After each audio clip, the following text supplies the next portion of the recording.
Sveiki, šioje pamokėlėje aš parodysiu, kaip reikia sužinoti savo kompiuterio vardą. Taigi, kiekvienas kompiuteris turi savo vardą ir jūs prie kompiuterio jungiatės su dar kitu vardu, kuris yra vartotojo vardas. Vartotojo vardą tikriausiai žinote, jį susikonfiguravote arba jums jis buvo duotas sistemos administratoriaus, o kompiuterio vardą galima pasižiūrėti arba pasikeisti tokiu būdu. Nuspaudžiame ir laikome Windows klavišą, kuris yra tarp Ctrl ir Alt, tada spaudžiame R klavišą ir šiame lange įrašome CMD.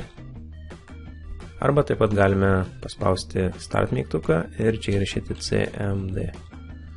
Ir matome CMD atsirado čia, paspaudžiame ant jo.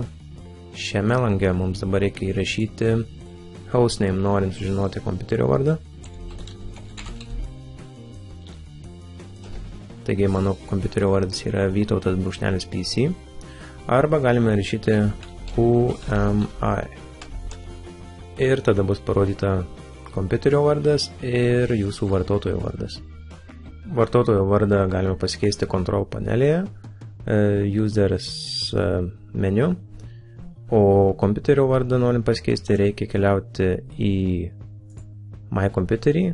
Tiesiog ant desktopo, jeigu jūs turite My Computerį, paspauskite dešinį pelės klavišą ant jo ir tada Properties, arba tiesiog einame į vidurį My Computerio ir čia kur nors, kur nieko nėra, spaudžiame dešinį, Properties ir šiame lange matome Computer Name, Domain and Workgroup Settings. Ir kompiuterio vardas yra Vytautas PC, Workgroup yra Workgroup.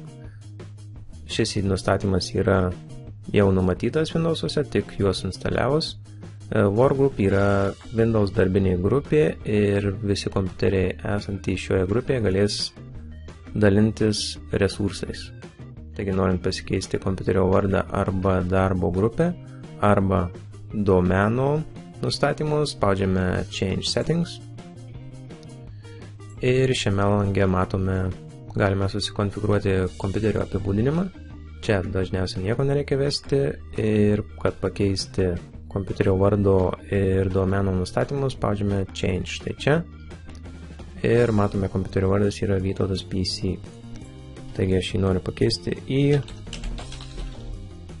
Klauskit. Klauskit bus kompiuterio vardas, Workgroup keisti nereikia, jį paliekame tokį patį. Ir spaudžiame OK. Ir matome, kad norint pakeisti savo kompiuterio vardą, jums reikia perkrauti savo kompiuterį. Tai aš padarysiu vėliau.